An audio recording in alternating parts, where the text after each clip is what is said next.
What's up guys, SeanEDawgz here, and today I'm going to be giving you reasons why this epic variant for the KBAR called the INVECTIVE is the best variant in the entire game. Now to begin with, the two perks that it gives you, the two weapon perks, are first, it gives you bonus headshot damage at the expense of reduced leg damage, which is a godsend. Sometimes you will be getting 3-shot kills with this weapon if you do manage to land a headshot. And the other perk is reduced recoil. This thing is even more amazing because one of the main gripes about the KBAR is that it doesn't really have the greatest accuracy, which makes it difficult to win those long-range gunfights. With this reduced recoil, you can now actually challenge NV4s at a much further distance with success and go absolutely off with this weapon. In this gameplay I went 47-3 with I think a 30 gun streak. I was just unstoppable. You really can't lose many gunfights consistently with this gun. Of course, if you are a good player, it is just much better than every other gun out there. The only other gun that can compete with it is really the OSA and the NV4. I think the OSA can beat it at close range, and the NV4 can beat it at long range, but everything in between, the KBAR absolutely dominates. Now, I see a lot of people put ELO sight on this weapon. I don't know, I kind of like the iron sight. It's sort of like a built-in ELO sight already, and I didn't really feel like wasting the point. And what you want to do with this gun is slap as many attachments on it as possible, because the time to kill that it has is so short. You want to get every advantage to make your bullets count. First, I like to put grip. Again, this thing, although the epic variant does have reduced recoil, the KBAR has a lot of recoil in general, so you definitely want to put a grip on as your first attachment. I think that is probably the most important one to have. The next attachment that I'm running is quick draw. I think this is a super important attachment to have. Not just on the KBAR, but in every gun in general. I think I use it on all of my classes because it makes sense that if you pull your gun up faster by those few extra frames that quick draw gives you, you're probably going to come out on top in the gunfight, and the KBAR is no different. So I like to throw that attachment on there just to boost my chances of winning those straight up 1v1 gunfights. I actually run a third attachment for the KBAR, which I don't do for most weapons. I usually run 2 attachments in an EVO, but that's because I'm running suppressor. You don't want to run suppressor on the KBAR because it kills very quickly, and you don't want to ruin that time to kill with the suppressor. So the third attachment that I like to use is rifled barrel. This gives you that extra edge in those longer range gunfights.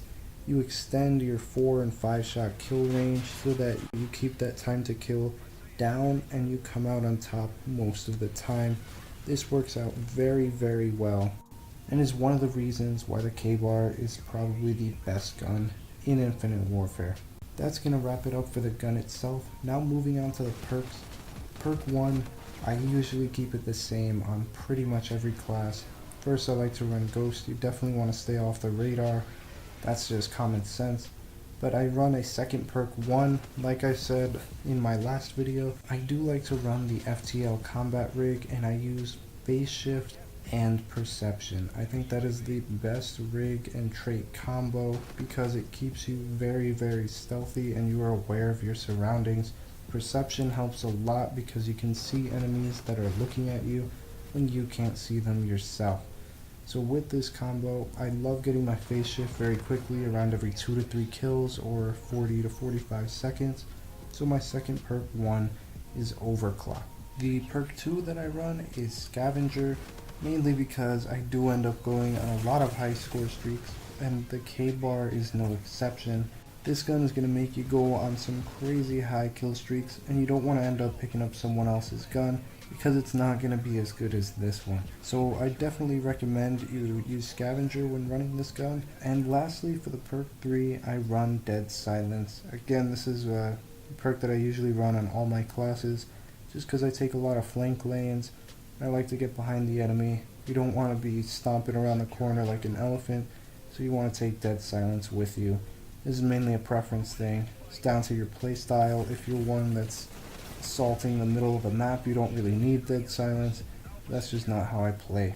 This is the setup that I recommend you guys use. I've seen other people have success with the silencer, but I personally don't like it because I really do like that short time to kill, and I don't want to make it longer if I don't have to. But you guys should definitely try out this class setup. It's gotten me a ton of gameplays. This one that I have up right now, this is actually the first game that I played with this variant. It's really, really good. It's not like this took me hours to get, it was literally seconds. First game on and I went on a 30 gun streak. This thing has a crazy high damage output, and really the only gun that can beat it consistently at close range is the OSA. That is another god tier gun that you'll always see the pros using, and the KBAR is very, very good at anything longer than that close range, but definitely shorter than the range of the MV4. So if you're a guy that likes to pick off enemies at a distance, you'll still want to stick with the MV4. But for all of those in between ranges, you'll definitely want this KBAR, and that's how you're going to pick up most of your kills. Now I will say one thing about this epic variant. It isn't exactly flashy.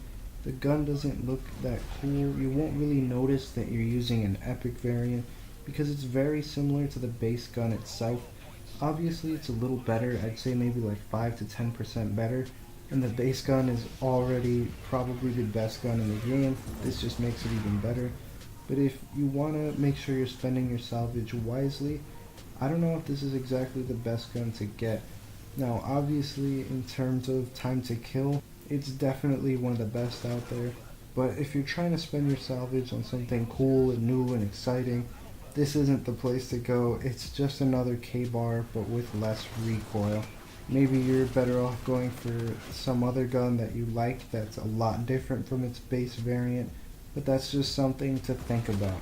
If you're a tryhard that likes to sweat every game, then this is definitely the gun for you. If you're looking to get more out of your game, you want a little flair, I would definitely spring for something else. Lastly, I would just like to point out that it is December 27th, and this game still does not have leaderboards. It's been almost 2 months now. I don't know what's going on, but it seems like this game was rushed. I feel like once they add leaderboards, I won't even care about them because I've been without them for so long. And these 12 days of Christmas gifts are a little underwhelming. I don't know what's going on. I think the game at its core is very good, but Infinity Ward and Activision, they're kind of messing up everywhere else. I wish they never decided to put supply drops in the game because it's kind of ridiculous. These epic variants are the best variants in the entire game, and you cannot physically get all of them without paying money, because I've been max level for a while now and max level in the mission teams. Once you max those out, there's pretty much no way to get salvage besides getting rare supply drops, so you have to play an absurd amount of time just to get enough salvage to be able to craft a weapon. There's no way that you'd be able to get every single one, as the rate at which you earn salvage is very, very slow. I only have 3 epic weapons that I bought using salvage, and I don't have enough for another one. Anyways, those are just my thoughts on the game. I don't know why this game gets so much hate, and the IW trailer was the second most disliked YouTube video in history. I mean, I think the game itself is fine, it's just the marketing strategy that I'm not a fan of, and the fact that this game was pretty much released as a beta. But that's pretty much gonna wrap it up for this video. I hope you guys enjoyed. If you did, please be sure to leave a like, helps me out a lot, and subscribe to the channel if you're new. As always, leave your comments down below with any questions you may have. I also want to hear your thoughts on the game, but I will see you guys in the next video.